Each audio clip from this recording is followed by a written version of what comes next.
días vamos a dar continuidad a nuestras quintas jornadas de orientación laboral. Es para mí un verdadero placer presentaros a una amiga de esta casa, una amiga de la RSAD, a una amiga del teatro contemporáneo, Ana Belén Santiago. Ana Belén es la responsable artística del Teatro del Barrio en Madrid, coordinadora de la red Euro-Latinoamericana de Festivales, ha sido gerente y coordinadora artística de Clásicos en Alcalá y coordinadora del circuito Danza a Escena, impulsado por el INAEM y la red en las 3 ediciones de 2017 a 2019. Anteriormente impulsó la creación de un proyecto prodigioso que muchas y muchos admiramos, que es el nuevo Teatro Fronterizo, de la mano de José Sánchez Sinisterra, al frente de cuya gestión estuvo los primeros 5 años. En 2017 quedó finalista en el concurso para la dirección artística del Teatro Español de Madrid. La trayectoria de Ana Belén es larguísima y yo no quiero robarle ni un minuto a todas las cosas hermosas y valientes que ella quiere compartirnos hoy. Yo solo quiero deciros que ella tuvo la generosidad hace un curso de venir de manera completamente disponible y voluntaria para hablar al alumnado de la asignatura Estrategias de Orientación Laboral, y fue el alumnado de esa asignatura el que nos dijo: por favor, Ana Belén debería hablar a todos y a todas, y merece mucho la pena que todas y todos la puedan escuchar. Así que os dejo con ella. Gracias, Ana Belén.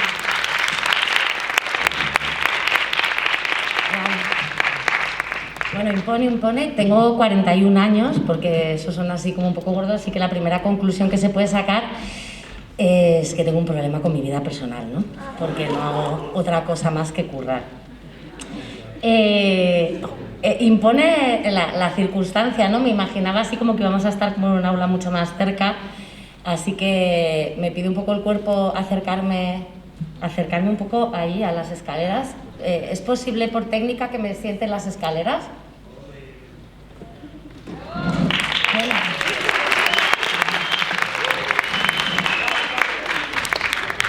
Porque es que me siento como muy en ceremonia y soy bastante poco ceremoniosa así en la vida en general. Entonces, por aquí estoy bien. Pues nada, que contaros en un momento, un tiempo donde el apocalipsis es casi como el pan nuestro de cada día, ¿no? Donde estaba hablando antes con Iciar, digo, jolín, ¿cómo llevamos esto de estar normalizando la amenaza, ¿no? Y de estar pensando en que esas certezas que necesitamos como seres humanos, que es, bueno, pues mañana sale el sol, pues sigo teniendo trabajo, mi pareja me sigue queriendo, pues ahora mismo parece que el mundo lleva un tiempo diciendo que quizás, no, mucho más de lo que la vida ya nos dice que quizás no, ¿no? Más o menos lo sabemos, pero, y claro, en este contexto, algo que es tan complejo, o bueno, o tan particular de abordar como cómo me profesionalizo cuando mi vocación es ser artista, que casi la obligación de introducir lo laboral, lo económico en el mundo artístico, ¿no? en una vocación que es la de comunicarse mediante lenguajes artísticos con nuestras compañeras y compañeros de ciudadanía, pues debería ser un ejercicio más libre, ¿no? Entonces, bueno, en este contexto, cuando ya era complicada la pregunta, pues he pensado que os voy a contar mi vida, así por empezar, a ver si da un poco de ánimo la cosa, ¿no? Porque para mí venir aquí a la RSAD es como muy emocionante, porque yo no sabía que quería trabajar en teatro. Siempre cuento una anécdota muy bonita de cuando estudié con Alfredo Sanzol, que él nos decía cuando nos poníamos a escribir que el principal error o la principal traba que tiene el artista o el escritora en este caso, es que como que todos estamos movilizados por nuestro gran tema, ¿no?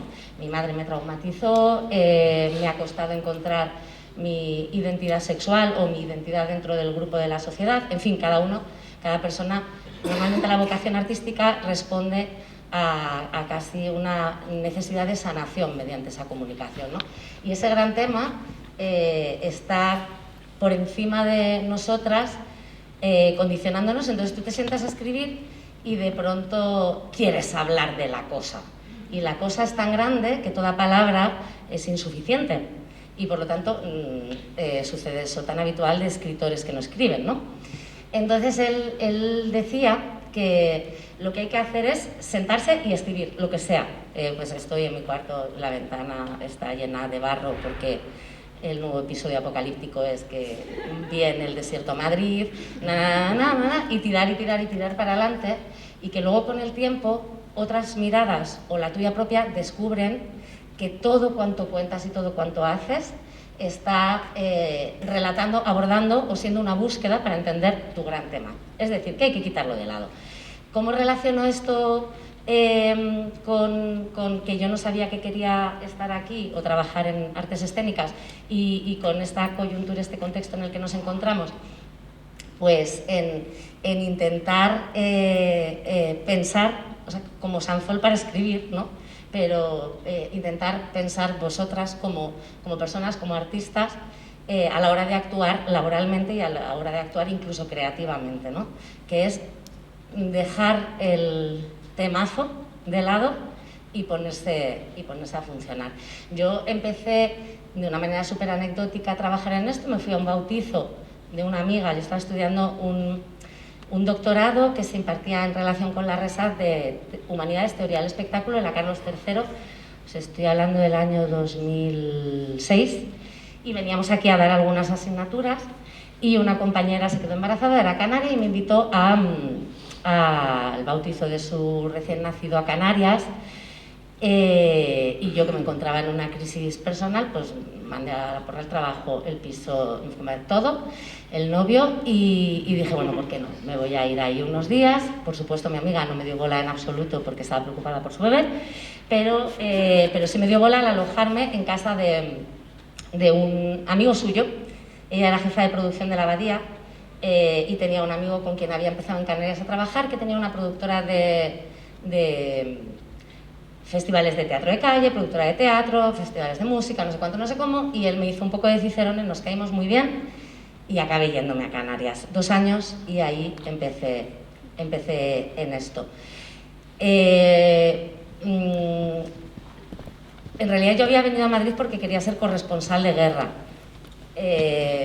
y no sabía cómo se hacía, pero creía que tenía que estar en Madrid, ¿no? Y al final he acabado en el mundo del teatro, que tiene algo de bélico, como todo ahora, y en el fondo pues sí que me considero que soy una corresponsal, por lo menos en este momento, contándoos cómo están esas cosas, ¿no? Cuando ya empecé a trabajar en ello, ¿qué os puedo decir de toda esta trayectoria que ha contado un poco Iciar? Pues que cada persona que conocí, que me interesó, le transmití con claridad máxima: me interesas, ¿no? Y qué puedo hacer para verte trabajar, qué puedo hacer para estar a tu lado. Te llevo cafés, te pongo las sillas, te recojo esto, te llevo en coche, no sé qué. Y así fue un poco como acabé trabajando con Sinisterra, como luego empecé a trabajar con Juan Mayorga, y han sido como como el camino que he hecho ha sido, en vez de pensar cómo se hace para dirigir un teatro, pensaba en el cortito plazo. Cómo puedo entender cómo trabajan estas personas que tengo la fortuna de conocer de manera medio anecdótica, ¿no? Y así he conseguido, creo que casi todos mis trabajos, diciendo: hola, quiero trabajar contigo. Entonces, os animo, así como primera propuesta dentro de este marco de orientación laboral. ¿Qué otra cosa puedo decir así a nivel práctico al respecto de mi propia experiencia? Que a mí me ha interesado todo y me ha interesado mucho el otro. Entonces he sentido, y no sé si ha acabado ese periodo en el que me interesa más, aunque ahora estemos en el dispositivo exactamente contrario, escuchar la opinión y la forma de trabajar y los intereses y los deseos de las personas que me iba encontrando, que hablar de los míos. De hecho, de los míos me ha costado bastante tiempo acabar siendo capaz de pronunciarlos. Y desde esa curiosidad y desde ese entusiasmo es como creo he podido ir entrando limpiamente en estos sitios que ahora pensáis vosotros que quizás es complejo, ¿no?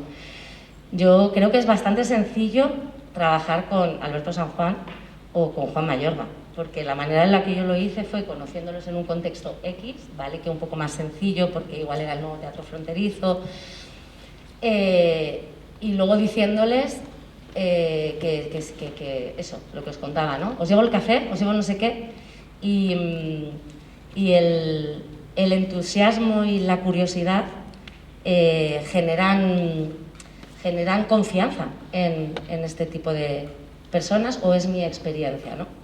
Igual es que sonrío con mucho entusiasmo, pero sí que creo que hay como una gran pregunta, ¿no? Me imagino. Es la pregunta que yo tenía, ¿cómo se es corresponsal de guerra? Joder, ¿no? ¿Cómo consigues entrar en las televisiones o en las agencias que...? Y pues creo que es igual de endogámico y de pequeño como puede ser el teatro, ¿no? Que es, ¿cómo se entra aquí? Pues se entra buscando los contextos, si no los propicia la vida de manera fortuita, en el que esta conversación de me encanta cómo piensas, lo que haces, me ha gustado mucho esto otro, no sé qué, en qué proyecto estás, te importa que vaya a un ensayo, eso creo que funciona siempre. Fuera parte ya de mi experiencia personal y como los dos únicos como consejos de abuelita cebolleta que os propongo en base, con toda la humildad y en base a mi experiencia, como yo estudié periodismo y comunicación audiovisual, yo pienso todo en términos de esquemas de comunicación, ¿no? Entonces siempre pienso que yo soy la emisora de un mensaje, el que sea, que se dirige a un receptor o receptora y que esto se encuadra entero en un contexto. Y os propongo mirar el sector teatral y vuestra posición dentro de él, el papel que queréis desempeñar, bajo ese mismo contexto, bajo este mismo esquema.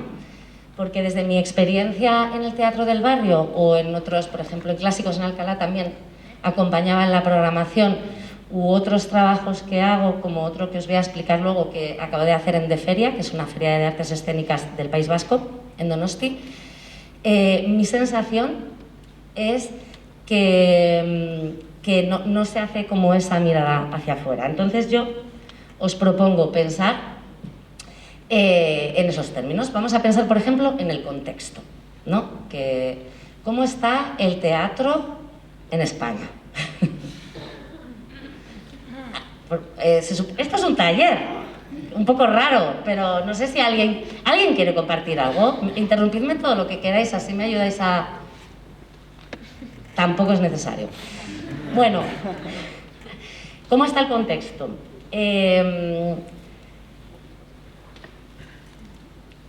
Desde mi punto de vista, y siempre os voy a hablar desde mi punto de vista, nuestra profesión, por eso que hablábamos antes, ¿no? de esta obligación de ser artista y empresario o trabajador, ¿no? o trabajadora, una característica fundamental de estos tiempos, y llevamos un rato largo con este asunto, más o menos desde la crisis de 2008 como mínimo, una característica clave es la precarización, lamentablemente, ¿no? Entonces, antes, cuando sucedió la transición y aparecieron los primeros gobiernos democráticos, el de PSOE fundamentalmente, hubo una voluntad muy fuerte de hacer una inversión en cultura y en concreto en artes escénicas, que si eso fue una política cultural, y en realidad lo que os vengo a decir es que no existen unas políticas culturales reales en España, pues se basó mucho en una inversión económica en contenedores. Hay pueblos de Castilla-La Mancha que tienen unos auditorios que no tienen sentido ninguno. Y claro, como si el hecho de generar un contenedor ya fuese en sí mismo una acción cultural, Esa política que la hicieron las personas que se encontraron en ese momento, que probablemente hicieron lo que podían y lo que mejor sabían hacer, la arrastramos hasta hoy, ¿no? Y creo tiene una relación directa con la situación precaria que vivimos, en la que los teatros, como en el hecho de existir como edificio, parece que ya tienen hecha su misión social de democratizar el acceso o hacer universal el acceso a la cultura que recoge nuestra Constitución. El caso es que cuando sucede eso, inicialmente también empieza a haber otro dinero del Estado, de las administraciones, destinado a la creación, y se empiezan a generar compañías que igual os suenan lejanas, quizás no habéis visto, como Animalario, Meridional, La Flora dels Baus, no sé, Els Joglars, y hechos insólitos como La Zaranda o La Cuadra, que eso ya es otra película paralela, pero en fin, se empezaron a crear grupos de trabajo vinculados por una mirada artística común que iban desarrollándose y que de hecho alcanzaron pues, esa idea o esa situación de ser empresas. ¿Por qué querían? No, porque el contexto lo permitía. Y una de las claves por las que lo permitía tenía que ver con que podían pagar el alquiler y podían tener un espacio de ensayos y podían tirarse a enredar 3 meses porque había un circuito, había unas ayudas, porque se generaba un dinero. Podían pensar en una siguiente producción más ambiciosa, porque la producción que tenían estrenada circulaba mucho, generaba beneficios y conseguían un dinero para que la siguiente, pues había 12 intérpretes en vez de los 5 del anterior, ¿no? Cuando ya va apareciendo la crisis, una cosa que podemos detectar de lo que ha ido sucediendo es que han ido desapareciendo las compañías, que es un síntoma muy elocuente de que el sistema es precario y de que el sistema es hostil. Y luego han empezado a entrar otras lógicas que tienen mucho que ver con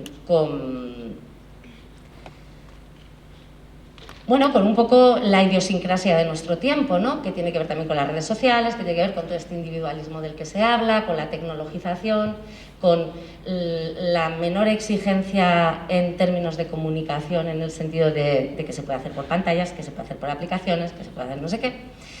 Y en el que las administraciones públicas también han sentido que lo que tiene que seguir vivo es porque tiene que ser eficiente y sostenible por sí mismo en el mercado. Y entonces, más o menos, según en qué comunidades autónomas, porque las que están vinculadas a un sentimiento de identidad particular, como puede ser el País Vasco, Cataluña, Galicia, Comunidad Valenciana, entienden que la cultura es una herramienta para esa protección de identidad. Las que no comparten una visión actualmente, que es que un espectáculo teatral es un proyecto empresarial. Y las ayudas que se generan tienen que ver con ayudas a empresas para que saquen productos al mercado. Entonces, todo esto, que parece un rollo filosófico de que que viene el teatro del barrio, que es una pandilla de rojos, en el fondo, más allá de que al final siempre tienes una mirada politizada en algún sentido, es un poco, lo puedo demostrar por todos lados. Las ayudas a las subvenciones que existen son ayudas a empresas para proyectos. Ahora yo cada vez más me encuentro a compañías. He estado ahora en Galicia en un foro de negocios, he estado en De Feria organizando otro que llaman a sus espectáculos producto. Y para mí eso es peligroso, porque un producto, si no genera beneficio, se tiene que morir, porque no sirve para nada. Esa empresa es una empresa fallida, a la porra. Y me parece que no debemos tolerar que esas lógicas se impregnen totalmente, porque el problema o la virtud que tienen las artes escénicas es que tienen una característica preindustrial, precapitalista. O sea, el capitalismo y la industrialización son posibles porque empiezan a acortarse los procesos productivos. se empieza a poder hacer máquinas que en vez de hacer el coche entero, que se tarda mucho, pues unos hacen una rueda, otros hacen el volante, y una máquina lo ensambla todo y se va abaratando cada vez más la reproducción de la cosa. Entonces el producto puede salir más barato, entonces lo puede comprar más gente, la clase media ya puede tener coches, ya puede ir de vacaciones. Entonces toda esa lógica nos está llegando a la cultura, a las artes escénicas, y entonces ahora te ves en necesidad de lidiar para defender los proyectos bajo estas lógicas que son las contrarias, porque aquí tú te gastas un dinero o inviertes un tiempo, una energía y un dinero en hacer el espectáculo 1, ¿no? Y luego en su reproducción, que tiene personas, que encima como vayan a otro sitio tienen que coger transporte, que encima duermen, que encima comen, que encima tienen que pagar a la seguridad social porque están haciendo una actividad económica. El coste de reproducción es tan elevado que no somos competitivos. No, si nos metemos en esta lógica, se desaparece. Lo que pasa es que el teatro nunca desaparece, porque quiero pensar que genera otras cosas. Pero en el fondo, todo esto que parece aquí una proclama es una reflexión que os propongo, porque se está imbricando y en realidad las administraciones públicas, y hay ejemplos, Alemania, Francia, seguro que hablas con franceses alemanes y te dicen que hay muchas cosas por mejorar. Inglaterra no entienden sus espectáculos, sus proyectos, ni su tejido artístico como empresarios. Los entienden como un servicio esencial que da la ciudadanía. En momentos de pandemia este posicionamiento se vio con máxima claridad en cómo iban tomando medidas para proteger ese tejido. Y en ese sentido, evidentemente, la consecuencia final es que tienen a trabajadores y trabajadoras de las artes escénicas mucho más felices, que incluso tienen una casa en propiedad, lo cual nos parece una locura aquí a cualquiera, y que pueden desarrollar proyectos artísticos y tener miradas muy ambiciosas. En fin, España ahora mismo está así.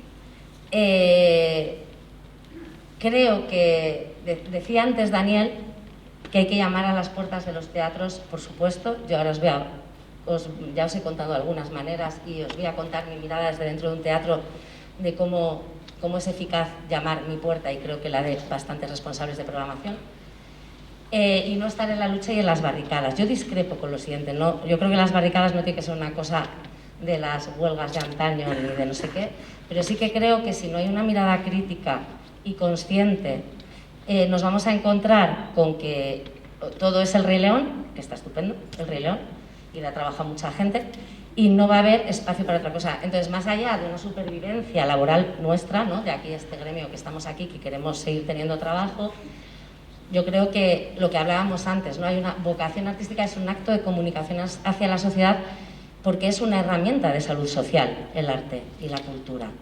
Y si ignoramos que hay derivas que luego serán temporales o no, donde se obvia eso y se nos trata como empresas, al final en nuestra contribución a la ciudadanía de la que formamos parte estamos dejando que se tome esa deriva. Más allá de que nos quedemos sin curro, porque aquí luego todos podéis currar en eventos, que se pagan muy bien, o yo qué sé, yo quería ser corresponsal de guerra, estoy aquí, igual vosotros y vosotras acabáis siendo corresponsales de guerra porque lo que sea, ¿no?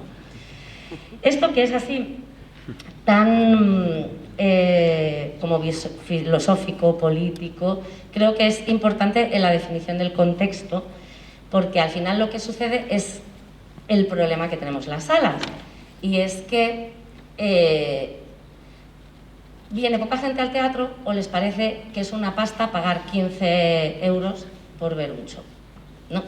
Porque al final todas esas políticas, todas esas actuaciones van generando un valor residual de lo que proponemos a la sociedad.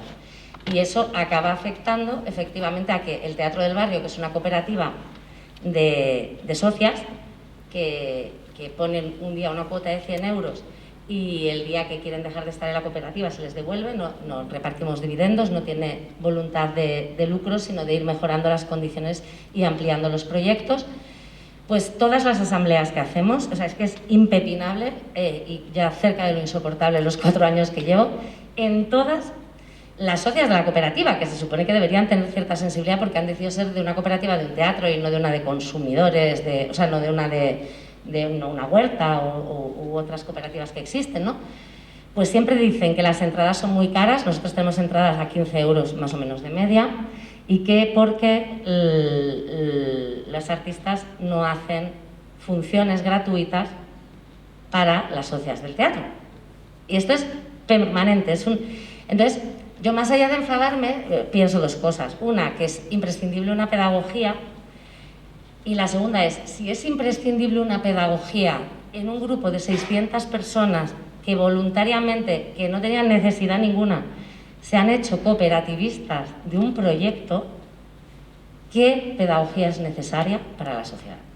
Y por lo tanto, conclusión un poco de desafío, no le vamos a llamar problema, el entendimiento de que no hay un valor social a lo que hacemos. Por lo tanto, vamos cayéndonos por el desagüe de esa visión de producto que compite en un mercado y que luego condiciona, ya más desde una perspectiva vuestra. Yo he visto a varias compañías pensar, bueno, es que queremos dar el salto, entonces vamos a hacer un espectáculo ya para irnos a un teatro privado en Gran Vía.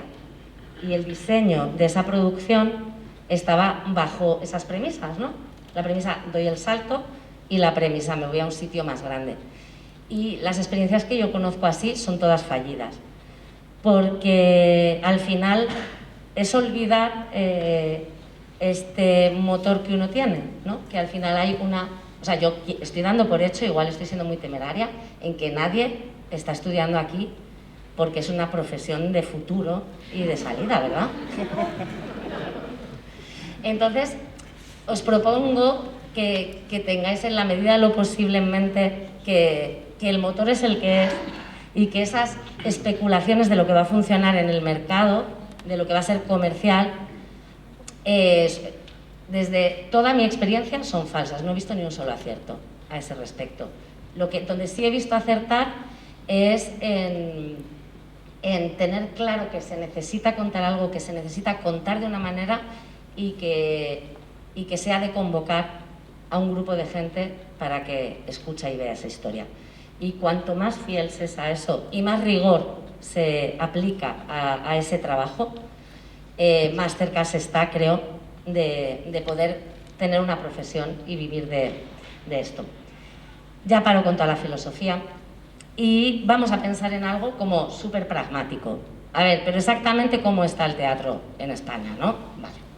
Pues yo os recomiendo, para saber cómo está en Madrid, que esta revista, que no tiene la mejor maquetación del mundo, vamos a estar de acuerdo en eso todas, ¿no? Tiene algo que a mí me chifla y que yo me la veo siempre, y es que tiene el mapa de todos los teatros de Madrid. Entonces te salen estas cositas y entonces tú de aquí, yo luego los artículos no me los leo tanto, pero me encantan estos planos y os recomiendo que los miréis, porque ahí lo que estáis viendo tiene de la Comunidad de Madrid, Alcalá. Tenéis el mapa teatral, estos son los edificios. Y luego, como está la programación, tenéis cuáles son las líneas de programación de esas salas, ¿vale? Es decir, hay una persona como yo que dice, vale, este teatro va a fijar su mirada en lo que el tejido artístico escénico está diciendo o proponiendo o preguntándose al respecto de X, ¿no? Eso sería como... Y es lo que se llama línea de programación, proyecto.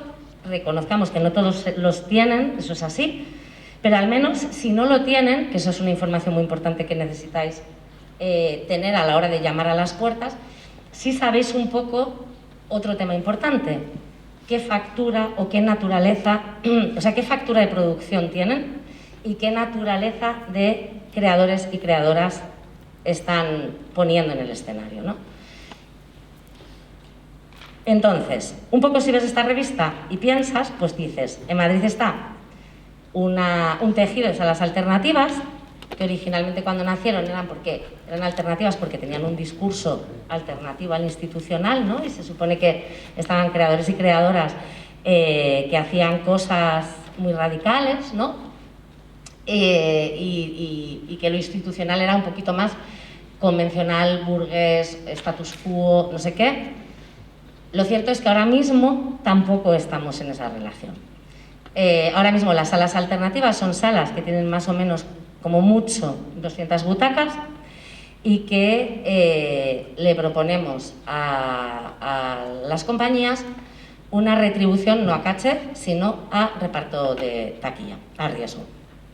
Este grupo de salas, desde luego, somos víctimas de la precariedad de la que hablábamos antes y somos también cómplices de esa precariedad, porque podríamos decir, que no podemos dar un trato digno, pues cerramos el chiringuito. No lo hacemos. En el Teatro del Barrio para nosotras es muy importante no perder esta reflexión de vista y esta responsabilidad, ¿no? No lo hacemos y eso es criticable.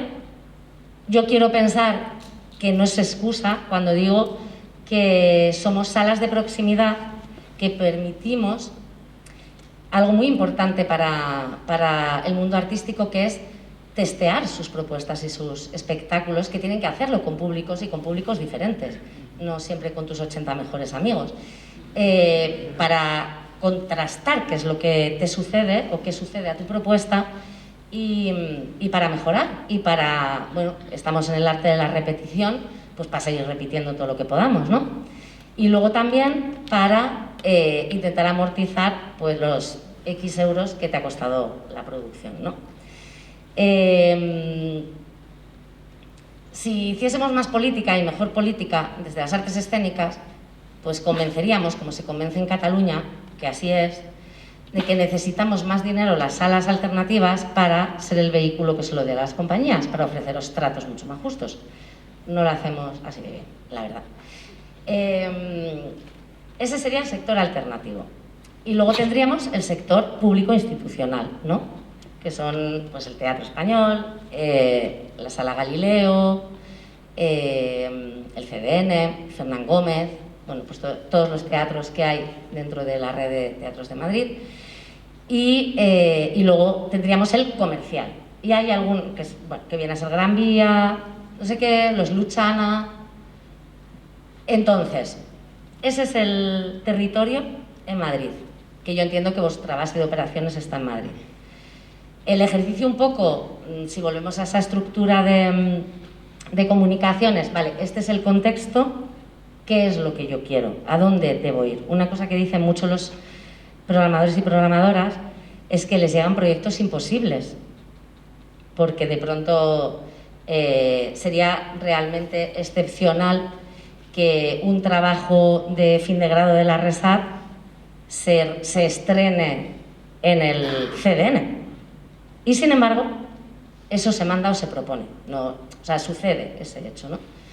Entonces, lo que yo os propongo como lugar de eficiencia y sobre todo pensando en que la relación valiosa que se debe tener con un programador o programadora es eso, una relación.